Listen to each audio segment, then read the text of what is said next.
जब जातीय जनगणना पूरी होगी और जातीय जनगणना कराई जाएगी और साथ साथ संख्या के आधार पर आरक्षण जो है वंचित वर्गों का बढ़ाया जाएगा। उच्च शैक्षणिक संस्थानों में बहुजन समाज के जो छात्र हैं उनके साथ कास्ट एट्रोसिटी हो रही है, निरंतर उनकी हत्या हो रही है। साथ इसलिए मेरी मांग भी है कि पुरानी पेंशन को भी अध्यक्ष जी बहाल किया जाए। जो कर्मचारी देश की सेवा में लगे हैं, महामहिम राष्ट्रपति जी के अभिषेक भाषण में निजी क्षेत्रों में SC, ST, OBC को रिजर्वेशन देने का कोई उल्लेख नहीं हुआ है, जो कि आज चर्चा का विषय, क्योंकि 98% प्राइवेट सेक्टर है, 2% सरकारी सेक्टर है, तो 98% प्राइवेट सेक्टर में भी हमारी हिस्सेदारी की बात होनी चाहिए। माननीय सभापति जी, आशा कार्यकर्ताओं, आंगनबाड़ी वर्करों, भोजन माताओं के वेतन वृद्धि में भी कोई उल्लेख नहीं हुआ है, वो भी अभी नंगे, उन पर भी सोचना पड़ेगा। माननीय सभापति जी, चीन हमें आंख दिखा रहा है और लगातार हमारे देश की सीमाओं में घुसपैठ कर रहा है, इसलिए अग्निवीर योजना को हटाकर पुनः सेना भर्ती शुरू की जाए और साथ साथ भारत की सबसे प्राचीन व बहादुर रेजिमेंट में से चमार रेजिमेंट को पुनः बहाल करा जाए, ऐसा भी मेरा आपसे आग्रह है।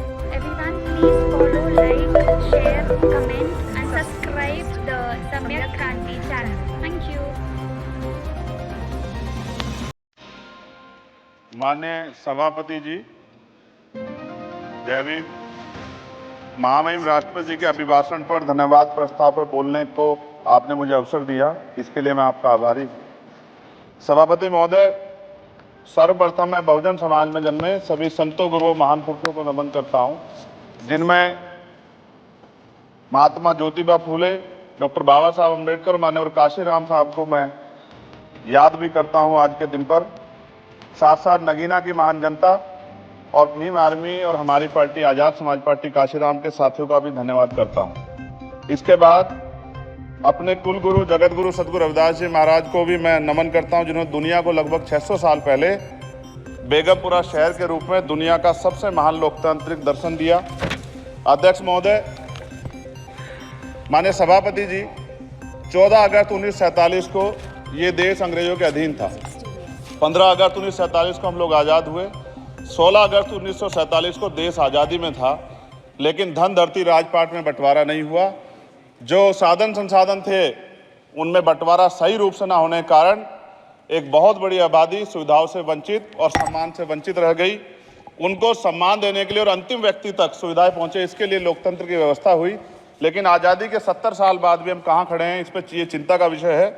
मैं मानता हूं कि सामाजिक न्याय तभी होगा माननीय सभापति जी, जब जातीय जनगणना पूरी होगी और जातीय जनगणना कराई जाएगी और साथ साथ संख्या के आधार पर आरक्षण जो है वंचित वर्गों का बढ़ाया जाएगा। उसके साथ साथ जब राष्ट्रपति जी अभिभाषण पर बात रख रही थी तो उन्होंने शहरी और ग्रामीण क्षेत्रों के विकास की बात कही और ये भी कहा कि दुनिया में सबसे उत्तम शहर हमारे यहाँ बने। लेकिन माननीय सभापति जी, 70% आबादी तो गांव में निवास करती है, तो गांव की आबादी के बारे में भी सोचना होगा कि उनका जीवन कैसे बदले। माननीय सभापति जी, उच्च शैक्षणिक संस्थानों में बहुजन समाज के जो छात्र हैं उनके साथ कास्ट एट्रोसिटी हो रही है, निरंतर उनकी हत्या हो रही है। साथ साथ जो सरकारी कर्मचारी हैं दफ्तरों में, उनके साथ भी जो SC, ST, OBC और मुस्लिम और अन्य धार्मिक अल्पसंख्यक उनके साथ भी माननीय सभापति जी जातिगत और धार्मिक जो है शोषण किया जा रहा है। इसलिए मेरी मांग भी है कि पुरानी पेंशन को भी अध्यक्ष जी बहाल किया जाए। जो कर्मचारी देश की सेवा में लगे हैं उनका भी सम्मान होना चाहिए।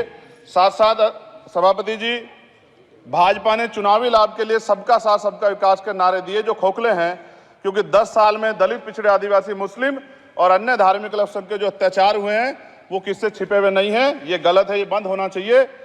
सभापति महोदय जी, महामहिम राष्ट्रपति जी के अभिषेक भाषण में निजी क्षेत्रों में SC, ST, OBC को रिजर्वेशन देने का कोई उल्लेख नहीं हुआ है, जो कि आज चर्चा का विषय, क्योंकि 98% प्राइवेट सेक्टर है, 2% सरकारी सेक्टर है, तो 98% प्राइवेट सेक्टर में भी हमारी हिस्सेदारी की बात होनी चाहिए। माननीय सभापति जी, आशा कार्यकर्ताओं, आंगनबाड़ी वर्करों, भोजन माताओं के वेतन वृद्धि पे भी कोई उल्लेख नहीं हुआ है, वो भी अभी नंगे, उन पर भी सोचना पड़ेगा।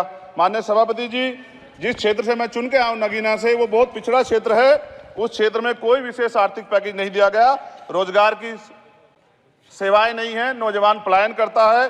IIT, IIM, एम्स, केंद्रीय विद्यालय आदि शिक्षा में और चिकित्सा संस्थानों की स्थापना होनी चाहिए, जो कि नहीं है। और माननीय सभापति जी, मानसून सत्र आ गया है। मेरा क्षेत्र बाढ़ से बहुत प्रभावित है, इसलिए मैं आपसे आग्रह करूंगा कि वहां के लोगों को बाढ़ से निजात दिलाई जाए। माननीय सभापति जी, चीन हमें आंख दिखा रहा है और लगातार हमारे देश की सीमाओं में घुसपैठ कर रहा है, इसलिए अग्निवीर योजना को हटाकर पुनः सेना भर्ती शुरू की जाए और साथ साथ भारत की सबसे प्राचीन व बहादुर रेजिमेंट में से एक चमार रेजिमेंट को पुनः बहाल करा जाए, ऐसा भी मेरा आपसे आग्रह है। माननीय सभापति जी, पिछले सारे प्रधानमंत्रियों ने मिलकर जितना कर्ज लिया है उससे दुगना कर्ज हमारे वर्तमान के प्रधानमंत्री जी ने लिया है। किसान अगर अपना कर्ज माफ कराने के लिए जाता है तो लाठी झेलनी पड़ती है, जबकि सरकार ने धन्ना सेठों का 15 लाख करोड़ रुपए माफ किया है। इस ओर हमें ध्यान देना पड़ेगा, हमारी आने वाली पीढ़ियों को ये कर्ज चुकाना पड़ेगा। माननीय सभापति महोदय जी, किसानों को एमएसपी की लीगल गारंटी तथा किसानों का कर्ज माफ होना चाहिए। साथ साथ 2 अप्रैल 2018 को SC/ST के बच्चों पे बहुत बड़े पैमाने पे मुकदमे लगे थे, वो हमारी लड़ाई सही थी, ये सुप्रीम कोर्ट ने माना और बाद में सरकार ने माना, वो मुकदमे तुरंत वापस होने चाहिए। माननीय सभापति जी, प्रेस जो है उस पर भी शिकंजा कसा जा रहा है, जो पत्रकार सरकार के खिलाफ बोलता है नौकरी से हाथ धोना पड़ता है, और सोशल मीडिया हमारा हथियार है, उस पर तरह तरह के प्रतिबंध लगाए जा रहे हैं और विरोध करने वालों को सोशल मीडिया हैंडल भी सस्पेंड करा दिए जा रहे हैं। साथ साथ सभापति जी, पेपर लीक और परीक्षाओं के कैंसिल होने से देश के नौजवानों का भविष्य खतरे में है। नीट, यूपी सिपाही भर्ती सभापति जी और 69,000 शिक्षक भर्ती में आरक्षण घोटाला हुआ है, कोई पूछने वाला नहीं, खून के आंसू रो रहे हैं बच्चे, बेरोजगारी का दंश युवा झेल रहे हैं, इसलिए मेरा आग्रह है कि युवाओं के लिए कृपया समाप्त करें। चंद्रशेखर, माननीय सभापति जी, मैं पहली बार बोल रहा हूं, आप कहेंगे मैं बैठ जाऊंगा, मैं आपकी बात, मैं संवैधानिक मर्यादा का पालन करूंगा, मगर हम तो माननीय सभापति जी सुन ही रहे हैं। आप बोलिए, 1 मिनट। धन्यवाद। एक मिनट और बोलिए। अध्यक्ष सभापति जी, नारी सम्मान की बात करने वाली सरकार, हमने मणिपुर देखा सर, हमने पहलवान बेटियों का हर्ष देखा सर, और हमने सर हाथरस की बेटी का हर्ष देखा सर, और हाथरस के परिवार को जो वादा किया था सरकार ने वो भी पूरा नहीं किया, और महिलाओं में भी स्पेशली दलित, पिछड़े और मुस्लिम वर्ग की, आदिवासी वर्ग की महिलाओं के साथ आज भी NCRB का डाटा कहता है सर जो जुल्म हो रहा है वो सहनीय नहीं है सर। साथ साथ कोविड में तैरती, हमने कोविड में बहुत सुना सर, कोविड में तैरती लाशें भी गंगा में हमने देखी है सर, और मजदूरों का हाल भी हमने देखा है। सभापति जी, बस सब समाप्त कर रहा हूं। नोटबंदी पे छोटे मजले उद्योग की जो कमर टूटी वो भी हमने देखी है। सभापति जी, शैक्षणिक संस्थानों, विश्वविद्यालयों में, चिकित्सा संस्थानों में OBC ST के योग्य अभ्यर्थी को NFS करके जिस तरह निकाला जा रहा है, लेटरल एंट्री करके जिस तरह हमारे रास्ते बंद किए जा रहे, ये भी हम देख रहे हैं सभापति जी।